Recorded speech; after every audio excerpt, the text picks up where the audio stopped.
Iran से युद्ध में जब अमेरिका का F-15 फाइटर जेट मार गिराया गया तो ट्रंप इतने बौखला गए कि वो अपने ही अधिकारियों पर चिल्लाने लगे।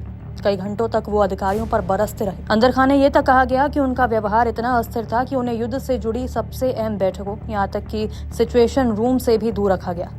इस दौरान उन्हें सिर्फ चुनिंदा मौकों पर फोन के जरिए अपडेट दिए गए, जबकि उपराष्ट्रपति और वरिष्ठ अधिकारी लगातार कंट्रोल रूम में मौजूद रहे। 3 अप्रैल को हुए इस घटनाक्रम में अमेरिकी फाइटर जेट गिरा और दोनों एयरमैन दुश्मन इलाके में फंस गए। एक को जल्दी निकाल लिया गया, लेकिन दूसरा 24 घंटे से ज्यादा समय तक ईरान के एक खतरनाक इलाके में छिपकर जान बचाता रहा।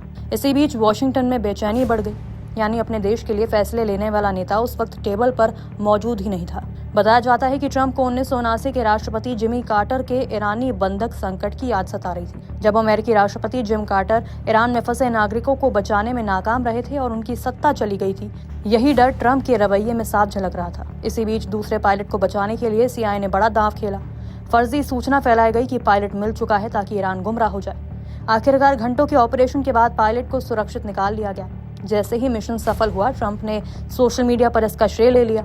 लेकिन कुछ ही घंटों बाद फिर वही पुराना तेवर, ईरान को धमकियां देना, भड़काऊ भाषा और धार्मिक संदर्भों का इस्तेमाल। बाहरी दुनिया के सामने ट्रंप लगातार आक्रामक बयान दे रहे थे, ईरान को तबाह करने की धमकियां, सोशल मीडिया पर भड़काऊ पोस्ट। लेकिन अंदरूनी रिपोर्ट्स कुछ और ही कहानी कहती हैं, जहां वो सैनिकों की सुरक्षा को लेकर चिंतित थे और बड़े फैसलों से हिचकिचाते दिखे। यहाँ तक कि ईरान के रणनीतिक ठिकाने खार्ग आइलैंड पर कब्जा करने का सुझाव भी उन्होंने ये कहकर ठुकरा दिया कि वहां अमेरिकी सैनिक आसान निशाना बन जाएंगे। अब सबसे चौंकाने वाली बात यह थी कि गंभीर युद्ध के बीच भी ट्रंप का फोकस कई बार भटकता रहा। कभी चुनावी फंडिंग, कभी व्हाइट हाउस में नए बॉर्डरूम की योजना, तो कभी क्रिप्टो और AI, यानी युद्ध से ज्यादा दूसरी चीजों पर दिलचस्पी। ईरान ने स्ट्रेट ऑफ हॉर्मुज में ड्रोन और छोटी नावों से दबाव बनाया, जिससे तेल सप्लाई पर खतरा मंडराने लगा। ऊपर से यूरोप के सहयोगी ब्रिटेन और फ्रांस भी खुलकर साथ नहीं आए। ट्रंप इस बात से खासे नाराज बताए जाते हैं। रिपोर्ट्स कहती हैं कि ट्रंप ईरान में बमबारी का वीडियो देखकर उत्साहित होते थे और उसी से सफलता मापते थे। लेकिन जब मीडिया से उन्हें वैसी तारीफ नहीं मिली तो वो और चिढ़ गए। लगातार इंटरव्यू देकर उन्होंने खुद ही विरोधाभासी संदेश फैलाए। ट्रंप की भाषा और व्यवहार को लेकर अमेरिकी नेताओं और धार्मिक संगठनों ने भी चिंता जताई। सवाल उठने लगी कि क्या युद्ध के बीच अमेरिका का नेतृत्व स्थिर हाथों में है। ये पूरा घटनाक्रम एक अलग तस्वीर पेश करता है, जहां दुनिया की सबसे बड़ी ताकत का नेता बाहर से सख्त लेकिन अंदर से दबाव, डर और अस्थिरता से जूझता दिखता है।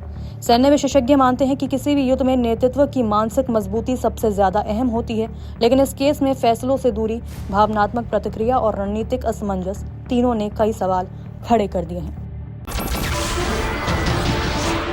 नमस्कार, मैं हूं मानक गुप्ता। अगर आपको हमारा ये वीडियो पसंद आया हो तो इसे लाइक और शेयर जरूर करें, और हाँ, हमें सब्सक्राइब और फॉलो करना ना भूलें, ताकि आप देश और दुनिया की कोई खबर मिस ना करें। तो जुड़े रहिए हमारे साथ और देखते रहिए News 24।